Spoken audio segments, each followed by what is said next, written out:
What is up, guys? Welcome to another video, and today we're here for some more Need for Speed Payback, and today we are going to go ahead and talk about all the hypercars which have been confirmed so far. Now obviously this video is as of the 1st of September. If there's a bit further on, or if you're watching maybe after the game's release and there's DLC come out, I'm obviously not talking about that. I'm talking about this pre-release. More specifically, the 1st of September, because that's literally when I'm recording this video, and there's a few cars which have been announced and released in trailers, and one car which no one has seen yet. There's a bit of a theory behind it, but again, I think my theory is pretty strong, and I can almost guarantee that this car is going to be in this game. But anyway, without further ado, we're going to go ahead and talk about the more obvious cars which have already been announced first. Then we'll go ahead and move on to the more obscure ones in a minute. So without further ado, let's go ahead and get straight into today's video. So as we know, the Regera was in all the E3 stuff, and some of that stuff was repeated at Gamescom. We've seen the Regera countless amounts of times, and yeah, that's there. Need for Speed have gone so far to show us a little snippet of gameplay at the end of the highway heist with the Regera, and you can definitely tell there's an insane jump of speed from the Regera to the Mustang in that specific race. So it's really cool. I do hope you can customize. I do hope there's like wide fenders and stuff for it, because you know it's Need for Speed, so why wouldn't there be? The second car, which again is pretty obvious if you kind of pay attention to the trailers and stuff, was the Huayra BC. Again, another car which I'm really excited to use, one that I did not expect to be in Need for Speed Payback, and again, hope there's some customization options for it. Maybe like some type of like Zonda R-esque wings and stuff would be pretty cool. I'm still holding on to hopes that there is lots of customization for these two cars, even though they are both extreme hypercars.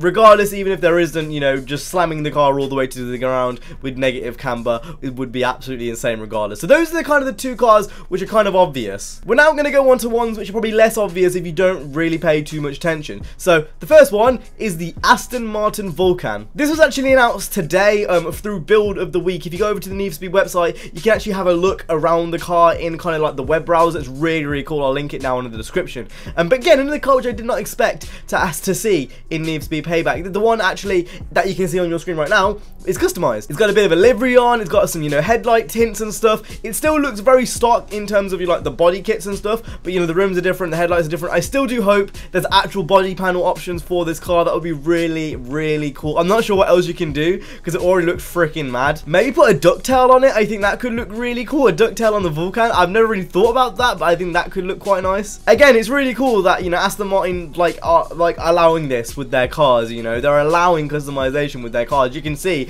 I think they had some HRE rims on there, and you know, with the livery and stuff, and with the headlights, it just looks really cool, really different. I haven't seen anything like this in any of the game. And obviously with Need for Speed's models, they're really in depth. So you know, I'm not sure if you guys know about the rear lights, but the rear lights are actual individual stalks. So to go up close with that in photo mode is going to be actually like, it's going to be insane. So before we go on to kind of like the main car in this video, I just want to give an honorable mention to the Aventador. The Aventador is a bit weird. I was talking about this on Twitter, like, do you guys class the Aventador as a hypercar? I don't personally rate it as a hypercar, but when you look at it on paper and in the numbers, like, everything says otherwise. It has hypercar speed, but it doesn't have hypercar presence. But again, I thought I'd just mention it anyway as an honorable mention, not part of the main list, but it's there just in case if you didn't already know. Again, that was in one of the E3 trailers, so most people who watched the E3 trailer would know that's going to be in the game. Lamborghini have been really good with just Need for Speed generally. They kind of like being in there, I guess. I know the Diablo was also confirmed. That's not a hypercar, it's a supercar. So yeah, it's just kind of cool that it's in there.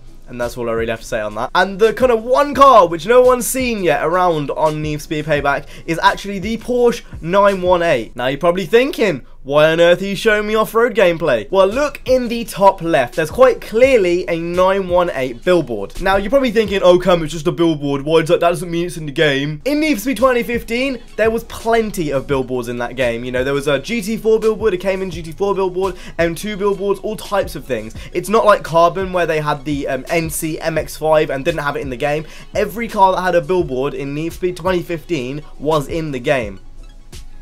So using that same logic, this makes me assume that the 918 is going to be in the game. And with the heavy presence of hypercars, well, maybe not heavy presence, but with the presence of hypercars in Need for Speed Payback, I think it's pretty much a safe bet that we're going to see the 918 in Need for Speed Payback. Again, it just makes logical sense. If you think about it, in 2015, the M2 or, you know, Porsche have had billboards in 2015. So it makes complete sense for them to kind of make the transition over into Payback with the billboards. The 918's on the billboard, it's going to be in the game. I mean, That's how I see it, at least. Even in Rivals, they had billboards in Rivals as well, and it was the exact same thing. It was only billboards of cars that are actually in the game. So, again, whether you trust me or not is completely up to you, but yeah. It's there, the evidence is there. I definitely believe that the 918 is going to be in this game. Anyway, what do you guys think of the cars announced and released and stuff over, you know, the course of the past few months since Need for Speed Payback has been announced? Are you excited for Hypercars returning? I know a lot of people are a bit on the fence about it. I was originally on the fence, but how they've kind of released them and how they've announced them, I don't really mind too much. It doesn't seem like they're going to be a big majority of cars. It just seems like they're really, really high end and there's like a specific amount of them. Need for Speed car lists, like open world car lists, have never really strayed over 100 cars, so I can't see, you know, there being loads of hypercars in the game. You know, like I said, I can't see the car list straying over 100 as a whole, because I think Undercover had like 60, 70, and that was the most in an open world Need for Speed. Obviously, if you don't count Edge, but Edge isn't really a proper Need for Speed game. So it's interesting, it's interesting. Hopefully we do get some more announced. Obviously, these are so far, so maybe we will get more in the future, and if we do get more in the future, this is the place you're going to hear about it. So with that being said, I hope you guys enjoyed this video. If you did, make sure to go ahead and hit the like, subscribe. I'll see you guys in the next one. You guys have an awesome, stay safe, and peace.